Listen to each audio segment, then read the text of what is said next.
चाहता है रंगों में सदा डूबी रहे सारी जिंदगी। कैसे मैं बताऊं मैं तुझे कैसी गुजारी जिंदगी। सांसों को लगा के दाम पर जीती हुई हारी जिंदगी। जिंदगी शामला मेरी सहा मेरे दर्द की तुझे क्या खबर, क्या खबर, ओ तुझे क्या खबर। चल फोन मिला उसको, फोन मिला।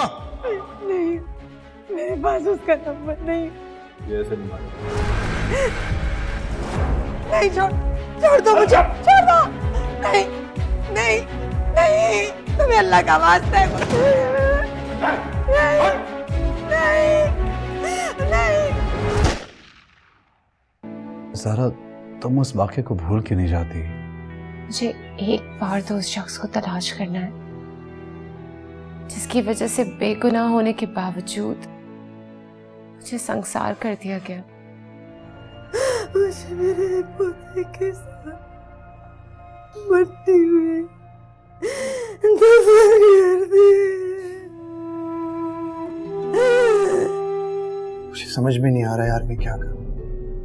इतनी बड़ी रकम कहीं से मिल भी नहीं सकती। मेरा दिल है कि ये घर बेचकर सारा कर्जा उतार दूं। ओ तुझे क्या खबर।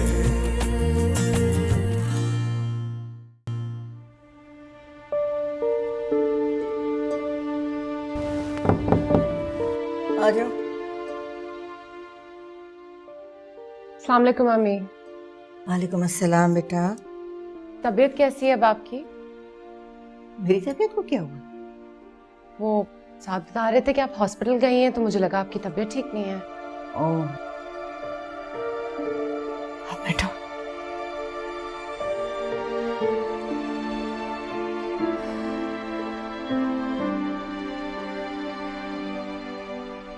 मैं जाना नहीं चाह रही थी, खुद को मना भी किया, लेकिन इसे खौफे खुदा कह दो या कुछ भी, बात सुन के रह नहीं सकी। अगरचे मुझे पता था कि साद इस बात से खुश नहीं होगा कि मैं अदीला को अस्पताल में देखने गई। बेटा, मैंने तो देखा है कि मकाफात अमल दुनिया में बहुत जल्दी शुरू हो जाता है, यानी अपने अमाल की जवाबदेही। आप देख लो, असफर का किसी जराइम पेशा लोगों से लेन देन का झगड़ा चल रहा था, जिसकी वजह से वो मुल्क छोड़कर भाग गया था।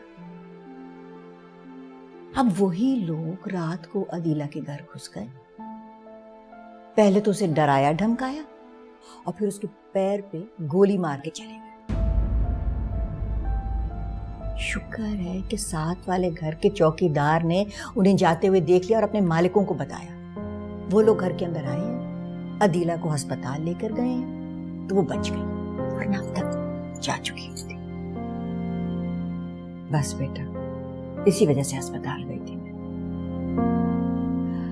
अब तुम यूं करो कि नाश्ता लगवाओ, हम दोनों मिलकर नाश्ता करते हैं। साथ तो मुझे छोड़ के दफ्तर चला गया। जी मैम, कहते हैं।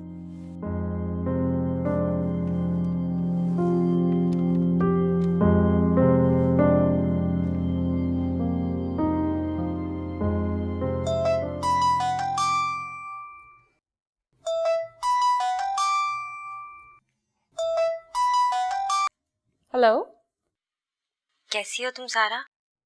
मैं ठीक हूँ। मैंने भी यही सुना है कि तुम बहुत खुश हो, अच्छी हो। मेरा मतलब है तुम बहुत लकी हो। जब नाजिया भाभी ने मुझे तुम्हारा बताया तो मुझे बहुत खुशी हुई सुनकर।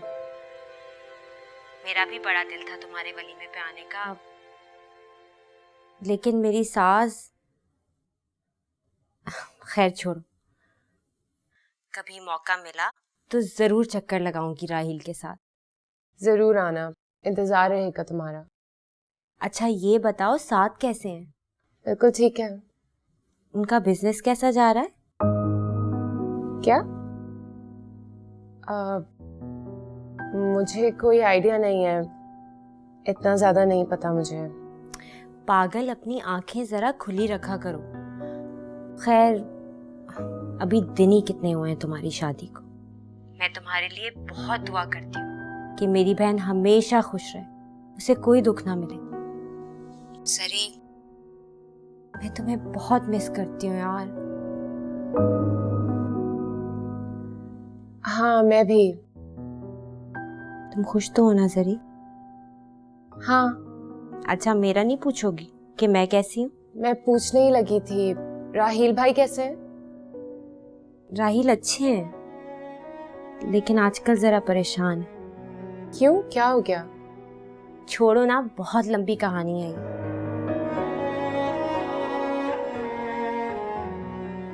पता नहीं खुदा ने मेरी किस्मत में कोई खुशी लिखी भी है या नहीं। देखो इफ्रा। अच्छा सरी, मैं अब तुम्हें बाद में कॉल करूंगी, मुझे आंटी बुला रही है। तुम अपना बहुत ख्याल रखना। खुदा हाफिज। खुदा हाफिज।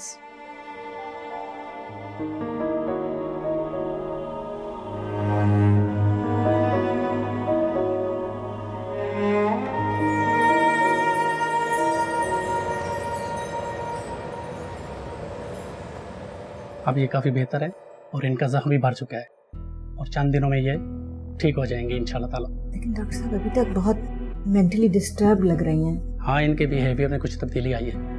इनको इस वक्त ज़हनी सुकून और आराम की ज़रूरत है।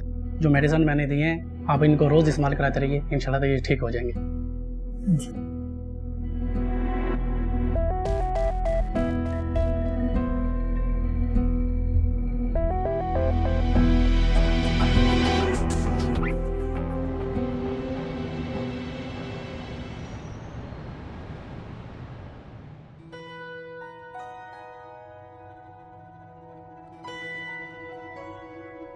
ज़ारा। अस्सलामुअलैकुम। वालेकुम सलाम।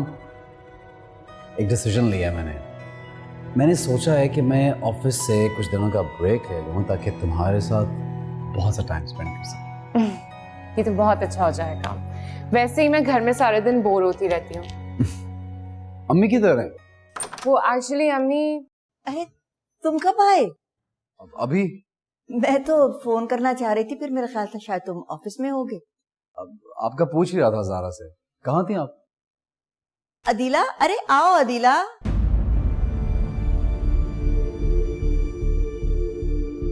तुम्हारी अदीला आंटी को डॉक्टर्स ने डिस्चार्ज कर दिया, तो मैंने सोचा कि जब तक असफर नहीं आ जाता ना, वो यहीं रहेंगी हमारे घर में।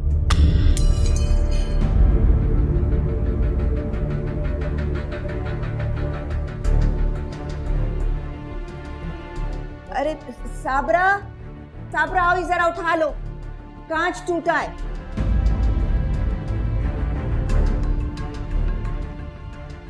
सारा मेरी बच्ची, माफ कर दो मुझे।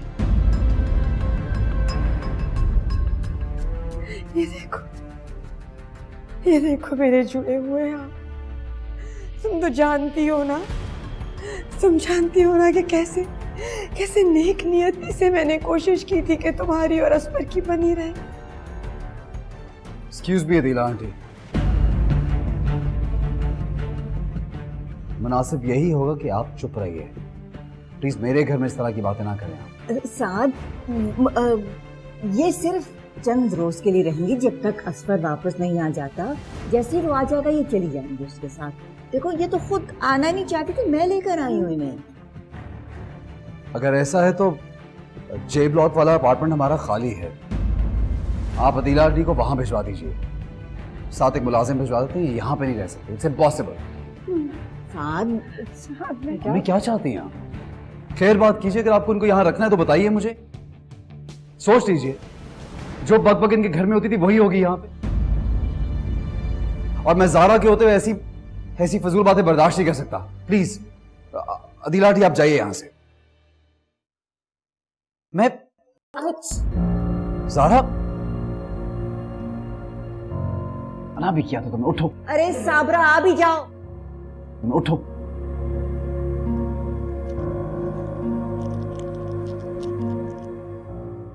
तुम फिक्र ना करो, मैं साथ से बात कर लूंगी। चलो मैं तुम्हें कमरे में ले जाऊं। आओ अदीला। हरगिज नहीं, इम्पॉसिबल। 2 दिन, 4 दिन या 1 दिन ये औरत इस घर में नहीं रहेगी। तुम अपने आप को इस कमरे में महदूद कर दो। इम्पॉसिबल है ज़ारा। भला ज़र्फी की कोई इंतहा होती है क्या? भूल गई हो तुम इस औरत ने तुम्हारे साथ क्या किया? कितनी बेरहमी की थी तुम्हारे साथ। भूल गया तुम्हें क्या? ये दिखाओ मुझे, इधर दो।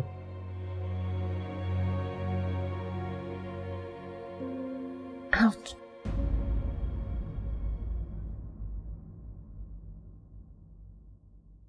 दर्द हो रहा है क्या? अगर हो भी रहा है तो क्या फर्क पड़ता है, तो आदत हो गई है। साथ आज अदीला आंटी ने जो कुछ भी कहा, उनकी बातों ने मेरे पुराने जख्मों को धेड़ दिया। उन्होंने मेरे साथ बहुत बुरा किया, लेकिन ये सब कुछ इतना बुरा तो नहीं था ना जितना उस शख्स ने मेरे साथ किया। पूरे जमाने के सामने मुझे रुस्वा कर गया। मुझे अब भी याद है वो कितनी तकलीफ और अजियत का वक्त था मेरे लिए। उस लम्हे में, उस वक्त दीना आंटी ने बहुत बड़ी नेकी कर ली थी मेरे लिए। मैं ये बात कैसे भूल सकती हूँ?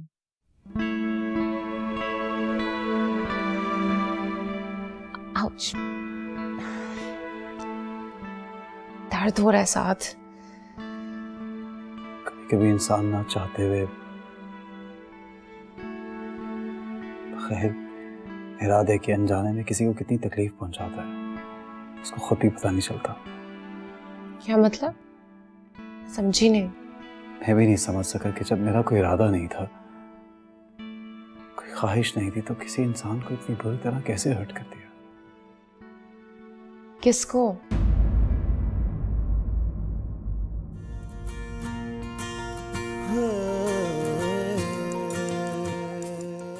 किसी को नहीं।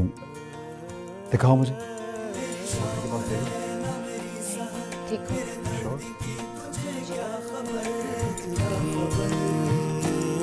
तुझे क्या खबर?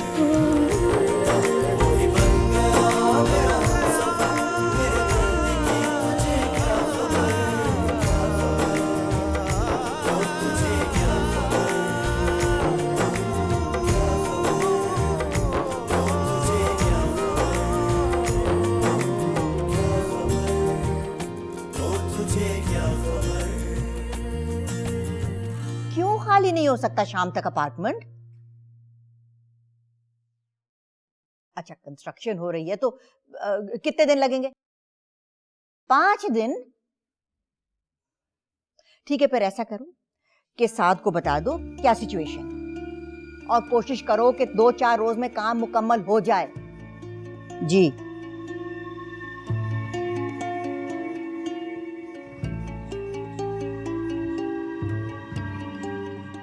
बेटा, तो मैं जो कह रही हूँ उसमें क्या खराबी है? नहीं अम्मी, अब नहीं होगा। क्या मतलब अब नहीं? क्या कोई नया सिलसिला बन गया है? कुछ बना होता तो बैठा होता आपके सामने। राहिल, अम्मी, कुछ हफ्ते पहले मुझे हिना आपी का फोन आया था और बाद में मुझसे मिलने भी आई। उनके शौहर रेहान भाई को कोई 5 लाख रुपए की बहुत सख्त जरूरत थी। रेहान भाई ने आप ही से कहा कि जाकर अपनी अम्मी और भाई से पैसे लेकर आओ।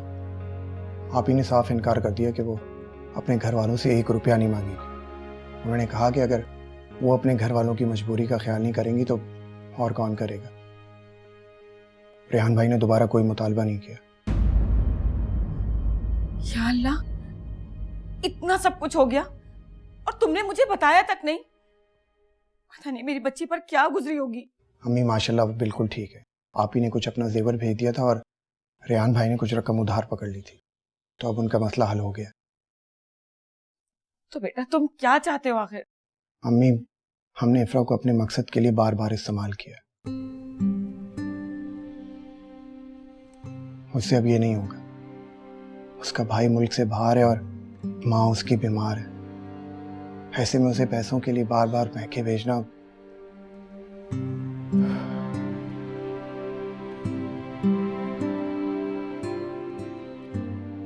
सच कहूं तो मुझसे बड़ा बेशरम आदमी और कोई नहीं होगा। राहील, अम्मी अल्लाह पे भरोसा करें, सब कुछ ठीक हो जाएगा।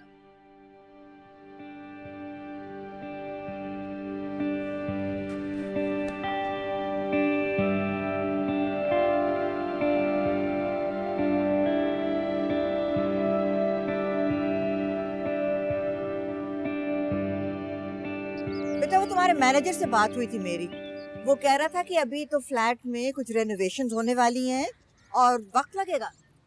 ऐसा कुछ नहीं है, मैंने वो रेनोवेशन का काम रुकवा दिया है। छोटे छोटे काम है वो बाद में भी हो सकते हैं अम्मी। इस वक्त जो अपार्टमेंट है वो रहने के काबिल है। आप प्लीज़ अदीला आंटी को भिजवाइए और साथ किसी मुलाजमा को भिजवा दीजिएगा। ठीक है बेटा, जैसा तुम चाहो। मैं तो ये चाह रही थी कि कुछ दिन यहाँ रुक जाती है अदीला, जब तक उसकी टांग का जख्म भर ना जाए। देखो ना, उसकी ज़हनी हालत भी इस वक्त ठीक नहीं है। मुझे तो यही मुनासिब लगता है। ठीक है बेटा, जैसी तुम्हारी खुशी। देखो, मुझे तो अपने बच्चों की खुशी और आराम से ज्यादा कोई चीज अजीज नहीं। मैं जानती हूँ ज़ारा के लिए भी अदीला को यहाँ बर्दाश्त करना बहुत मुश्किल होगा। उस बच्ची ने उनके हाथों बहुत जुल्म सहे, मैं जानती हूँ।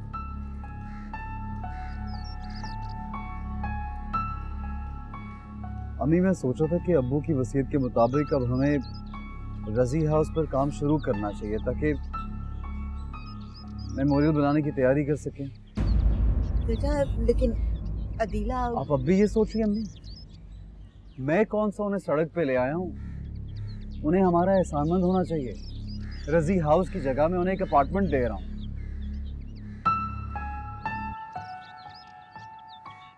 लेकिन ये किसी का क्या शुक्र अदा करेंगे?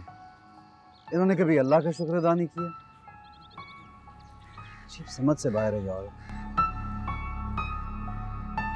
एक तो आप भी बहुत रहम दिल हैं। अगर आपको उनसे कोई तवक्को है ना तो अपने ज़हन से निकाल दीजिए।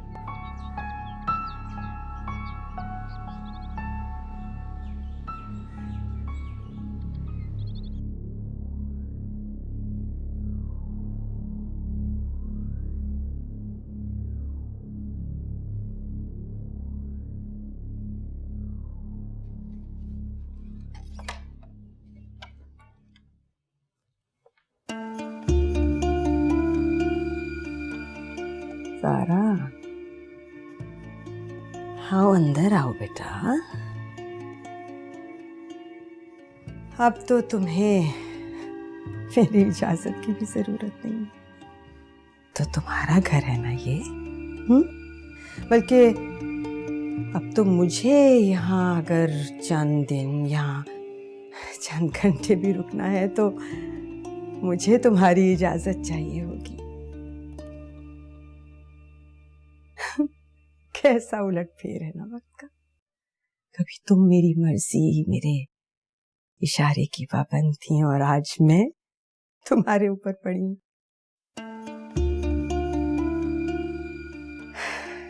लतीफा है कोई ये भी।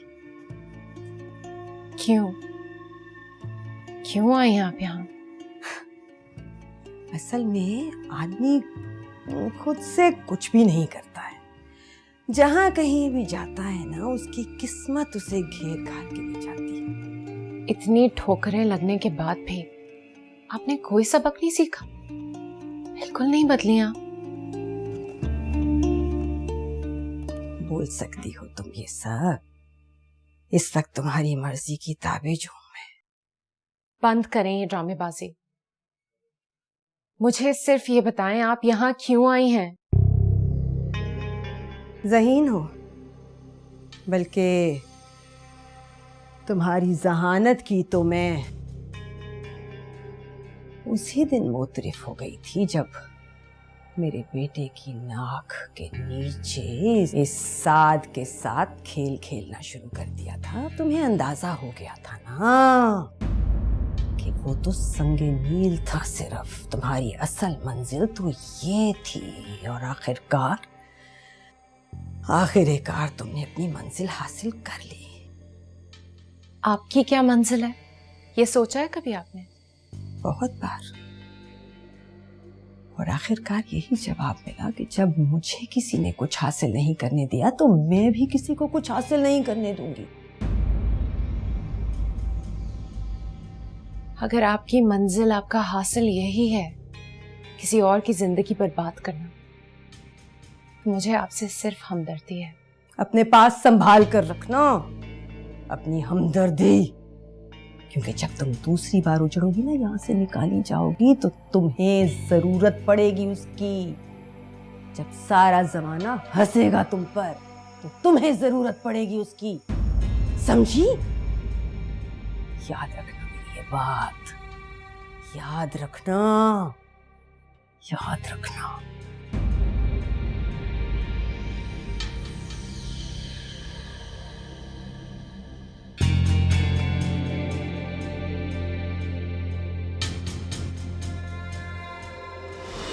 ये घर बेच के हम जाएंगे कहाँ? इफ्रा, लोग किराए के घर पर भी तो रहते हैं ना, कुछ ना कुछ हो जाएगा। मैं नहीं रह सकती किराए के घर, मैं नहीं रहूंगी। आंटी, वो मैंने काफी लेट नाश्ता किया था तो इतनी ज्यादा भूख नहीं है, और फिर वापस चाय भी पी ली थी। तो चाय क्यों दोबारा पी तुमने? सर में बहुत दर्द हो रहा था, इस वजह से। आप लोग खाएं ना। मैंने तो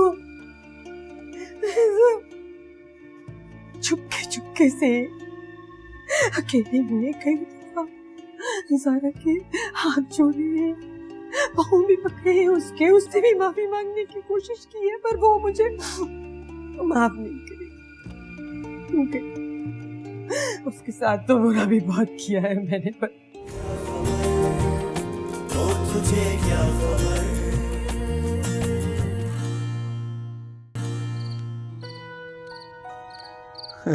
ये कितनी अच्छी पिक्चर है, क्यूट। यहाँ देखो, तुम कितनी अच्छी लग रही हो। कितनी बार देखेंगे ये एल्बम? 5 बार तो ऑलरेडी देख चुके हैं। तुम्हें तस्वीरें अच्छी नहीं लगी क्या? बहुत अच्छी हैं, लेकिन बोर हो गई हूँ देख देख कर। बस अब बंद करें इसे। यही तो मैं तुम्हें कहता हूँ कि तुम भी उस एल्बम को बंद कर दो अब। क्या मतलब? तुम्हारे गम का एल्बम ज़ारा, जिसे तुम हर वक्त खोले अपने हाथ में लिए खुद भी रोती हो और दूसरों को भी रुलाती रहती हो। मेरी नहीं समझ में आ रहा आप क्या कह रहे हैं। ज़ारा, तुम जिस गम भरे फेज से गुजरी हो, लाख चाहते हुए भी तुम उसे भुला नहीं पा रही। ना उस फेज को, ना उस शख्स को जिसने तुम्हारी जिंदगी को गम की तस्वीर बनाया। Listen to me, Zaara. देखो, आज की जिंदगी के बारे में सोचो, अभी के वक्त पे गौर करो। क्या नहीं है तुम्हारे पास? क्या नहीं दिया तुम्हें खुदा ने? सारा उस गम के बदले खुदा ने तुम्हारी झोली ढेरों खुशियों से भर दी है। तो गौर तो करो, इतना अच्छा घर, इतना चाहने वाला ससुराल, तुम्हें मोहब्बत करने वाला, तुम्हारा साथ देने वाला तुम्हारा शौहर। प्लीज सारा, उस गम से बाहर निकल आओ, भूल जाओ सब कुछ। सारा, तुम खुद सोचो, तुम ये खुशियों भरा एल्बम 4 से 5 बार से ज्यादा नहीं देख पा रही। तो वो जो गम जिसे तुम अपने दिल में लिए बार बार दोहराती हो, सबको सुनाती हो, क्या कहते होंगे सबके तुम कितनी नाशुक्री हो। Look at the brighter side now. खुदा ने तुम्हें हर चीज दे दी है, उसका शुक्र अदा करो। तुम अच्छी तरह जानती हो खुदा को नाशुक्रे लोग बिल्कुल पसंद नहीं है। मेरी बात समझ रहे हो ना ज़ारा?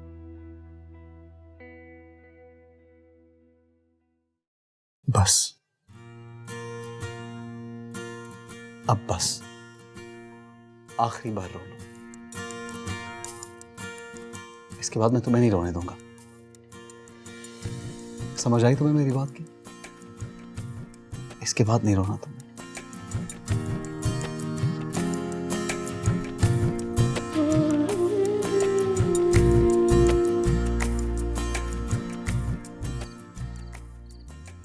इफ्रा बस करो, क्या हो गया?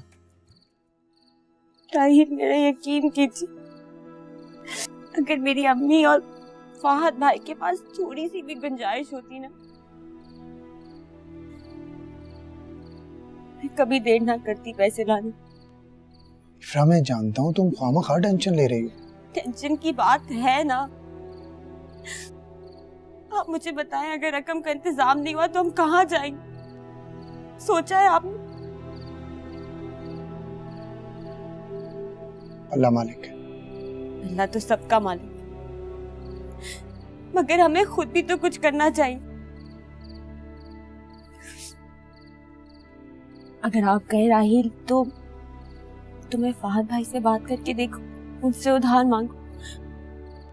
वो जाहिर है कब से बाहर है, उनका बिजनेस कुछ तो सेटल हो गया होगा ना।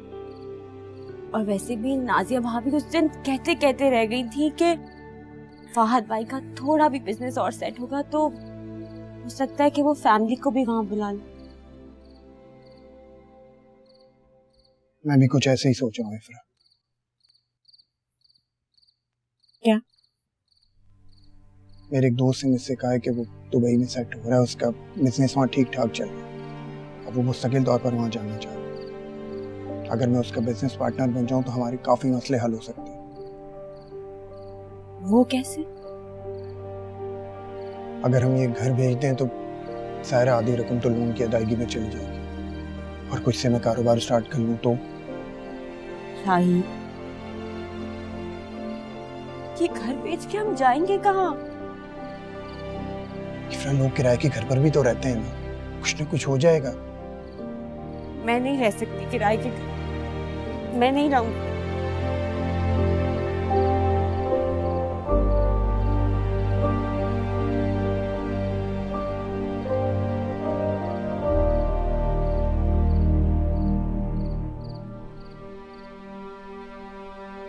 कितनी अच्छी, कितनी सच्ची बात की है साहब ने। आखिर मेरे इस गम भरे एल्बम को कोई कितनी देर तक बर्दाश्त कर सकता है? और मैंने तो ये एक बार भी नहीं सोचा कि मैं कितनी नाशुक्री कर रही हूँ।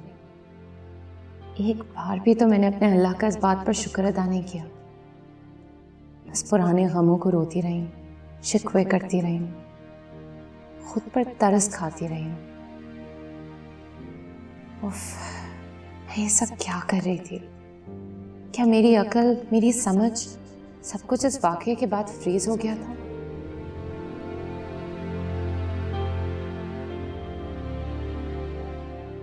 मैं खुद से कुछ भी समझने के काबिल नहीं रही कि साथ जैसा मोहब्बत करने वाला शौहर दुनिया की खुशकिस्मत तरीन लड़की को मिल सकता है, और वो सिर्फ मैं हूं। ज़ारा, बेटा क्या कर रही हो अकेली यहाँ कमरे में इस वक्त? बस मुझे नींद नहीं आ रही थी, इसलिए आके यहाँ बैठ गई। तुम्हारा कोई साथ से झगड़ा तो नहीं हुआ? नहीं, झगड़ा तो नहीं हुआ। मैं गुजर रही थी तो मैंने देखा कि तुम अकेली बैठी हुई हो। मैंने सोचा खुदा खैर करे, कहीं अदीला की वजह से तुम दोनों का कोई झगड़ा तो नहीं हुआ? नहीं अम्मी, ऐसा कुछ भी नहीं है। बहुत देर हो गई है बेटा, जाओ आराम करो।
ज़ारा बेटा आ जाओ ना, नसीबन है कर लेगी सब कुछ। आओ तुम हमारे साथ बैठ के खाना खाओ।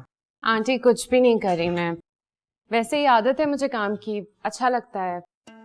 इतने दिनों से सिर्फ फारिग बैठी थी तो घर में बोर हो रही थी। ऐसे बच्चियां घर का काम करते हुए तो बहुत अच्छी लगती है। आओ बैठ कर खाओ हमारे साथ। अदीला ये लो, तुम सालन तो लो।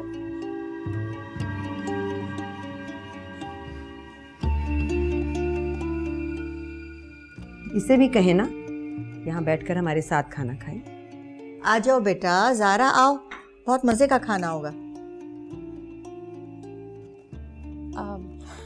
आंटी वो मैंने काफी लेट नाश्ता किया था तो इतनी ज्यादा भूख नहीं है, और फिर वापस चाय भी पी ली थी। तो चाय क्यों दोबारा पी तुमने? सर में बहुत दर्द हो रहा था इस वजह से।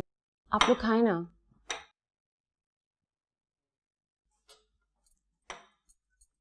खाना तो बहुत मजे का है। मैंने साद से कहा था कि आके हमें ज्वाइन करे लंच के लिए, लेकिन वे उससे तो दफ्तर के काम ही नहीं छोड़ते। आज तो तुम्हारे जख्म की आखिरी ड्रेसिंग है ना? डॉक्टर ने कहा था इसके बाद पट्टी करने की जरूरत नहीं होगी। दर्द तो नहीं होता?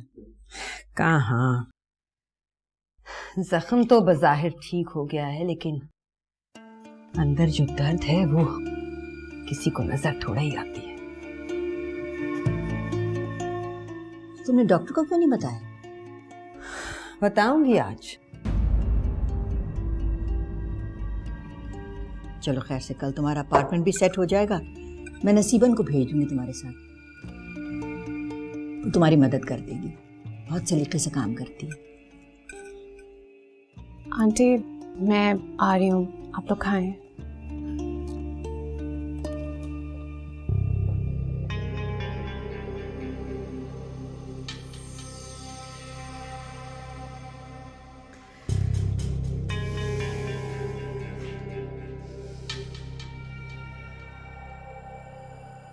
आपको साफ मना कर देना चाहिए। ये सोचने वोचने का टाइम लेने की क्या जरूरत थी?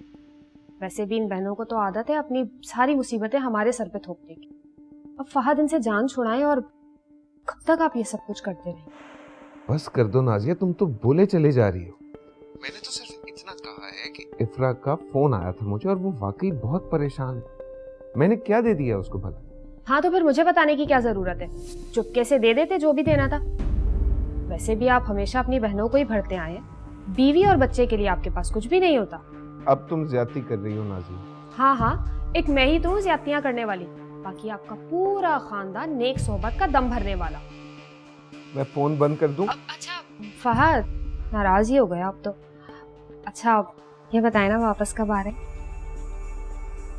तुम जानती हो नाजिया, वहाँ पर तो कारोबार के कितने मसाइल, यहाँ पर इतनी अपॉर्चुनिटीज है, मुझे मजीद रुकना पड़े अपने काम के लिए। हाँ मैं समझ सकती हूँ। अच्छा वो इफ्रा से क्या कहेंगे आप? जाहिर है जवाब ही देना होगा। मेरे पास इतनी बड़ी रकम कहाँ है, मेरा तो अपना कारोबार सीधा नहीं होके दे रहा अभी। बिल्कुल फहद, मैं खुद यही चाहती हूँ। आप थोड़ा सा इन बहनों के मसाइल से ना जरा दूर ही रहे। और अब तो ज़ारा भी बहुत पैसे वाली हो गई है। इफ्रा से कहे कि वो ज़ारा से बात कर ले, भाई बहन है उसकी मदद तो करेगी ना। करूंगा इफ्रा से बात। अपना ख्याल रखिएगा और खाना टाइम पे खाया करें। अल्लाह हाफ़िज़। अल्लाह हाफ़िज़।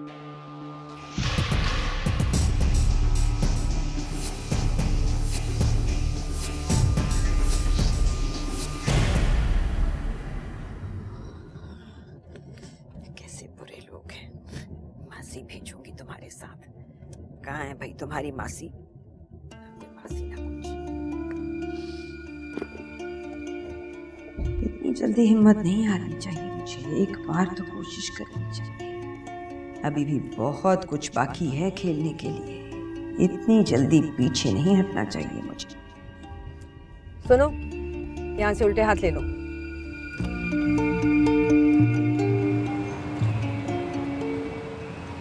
जी जी एग्जैक्टली जी हाँ 1.5 हाँ जी 15 लाख रुपए यही है। No problem, thank you.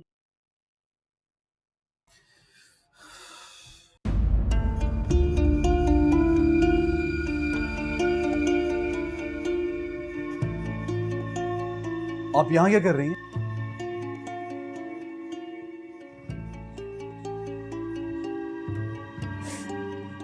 मुझे माफ कर दो साथ बेटा, मुझे माफ कर दो बेटा।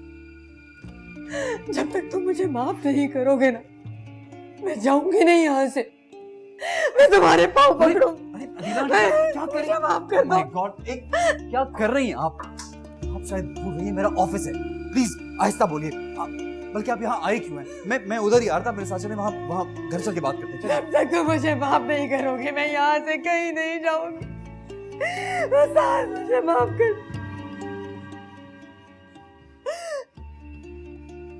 तुम मुझे माफ कर दो, बस मुझे माफ कर। किस बात की माफी मांग रही हैं? किस बात की? मैं अकेले उस अपार्टमेंट में नहीं जाऊंगी, मुझे बहुत डर लगता है बेटा। वो जो उस पर की जान के दुश्मन है वो मुझे भी मार देंगे, गोली मार देगा। देखो मेरी टांग में अभी तक दर्द है, ये तो जख्म मुझे लगता है ये दर्द तो कभी भी नहीं जाएगा। देखना अगर वो फिर आगे उन्होंने मुझे कहीं और गोली मार दी तो मुझे अपने साथ रखिए, मैं मर जाऊंगी। मैं तुम्हारी माँ के बराबर हूँ, अच्छी हूँ तुम्हारी। मेरा बेटा भी मुझे छोड़कर चला गया।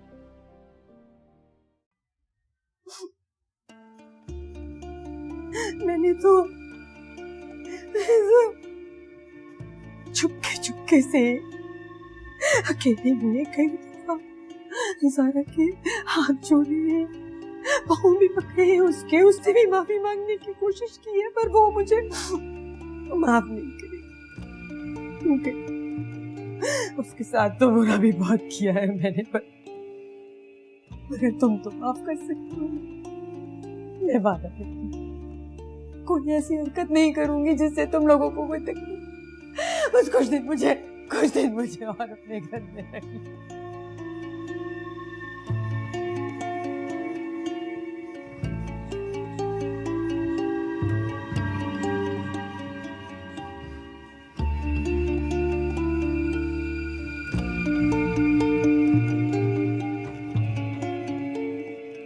ये सब कुछ आपको नाजिया भाभी ने कहा होगा ना? फहद भाई भी ना, उनसे इतनी सी बात भी हजम नहीं हुई, उन्होंने आपको सब कुछ बता दिया। अम्मी, मैं ये पैसे उड़ाने के लिए नहीं मांग रही हूँ, मेरा यकीन करें।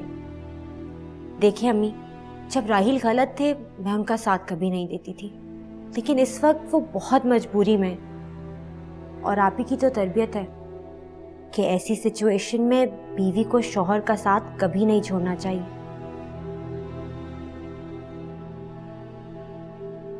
जी अम्मी, खुदा हाफिज।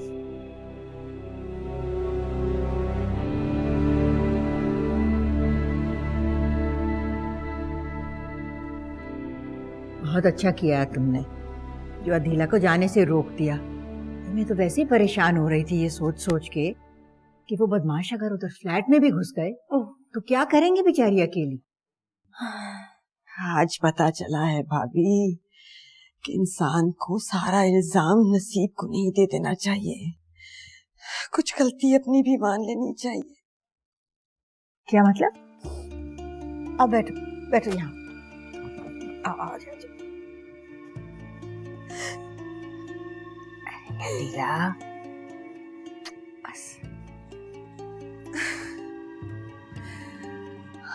आपके इस नेक बख्त बच्चे को देखती हूँ ना भाभी, तो आपकी तरबियत के सामने खुद को बहुत छोटा महसूस करती हूँ।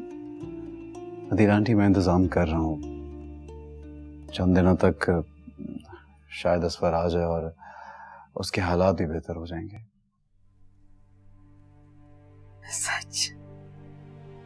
सच कह रहे हो साथ? जी, कोशिश कर रहा हूँ, आगे आप दुआ कीजिए। क्या मुझ गुनाहगार की दुआएं कबूल होंगी? मेरे बच्चे, मेरा रुआ रुआ तुम्हें दुआ देगा अगर ऐसा हो जाए तो। अगर तुम मेरे असवर को वापस ले आओ, उसे उसके पैरों पर खड़ा कर दो, उसे किसी काबिल बना दो, मेरे सारे गिले, सारे शिकवे मिट जाएंगे, सब दुख दूर हो जाए। इंशाल्लाह ऐसे ही होगा अदीला, तुम देखना, अल्लाह बेहतर करने वाला है। शायद सब कुछ इसी तरह होना था। अम्मी ज़ारा रूम में? हाँ बेटा, कि मैं तो कहती हूँ उसे ले जा जरा घूमने फिरने, घर में बैठी बैठी बोर हो जाती है। ठीक है, मैं देखता हूँ।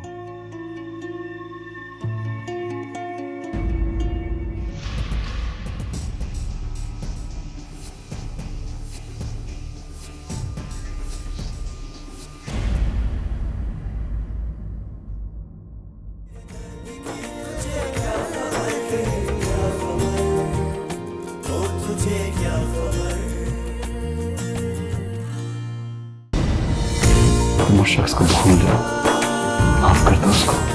वैसे भूलने की कोशिश तो कर सकती हूँ, माफ नहीं कर सकती। फिक्र तो साथ को होनी चाहिए। 2 दिन से माँ को इत्तला नहीं दी, पर लगता है कि ज़ारा का जादू सर चढ़ के बोल रहा है। मैं उनसे बात तो जरूर करूंगी, लेकिन तुमसे कोई वादा नहीं कर सकती। और बहन होने के नाते वो तुम्हारी मदद कर देती है तो कोई बड़ी बात थोड़ी है। सारे रिश्ते आजकल मतलब के ही तो हैं। मेरे वीजे की मुद्दत खत्म हो चुकी है।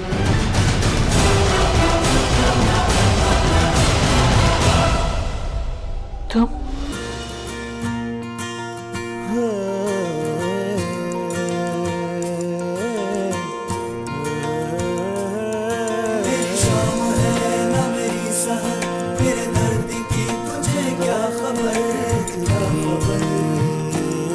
तुझे क्या खबर।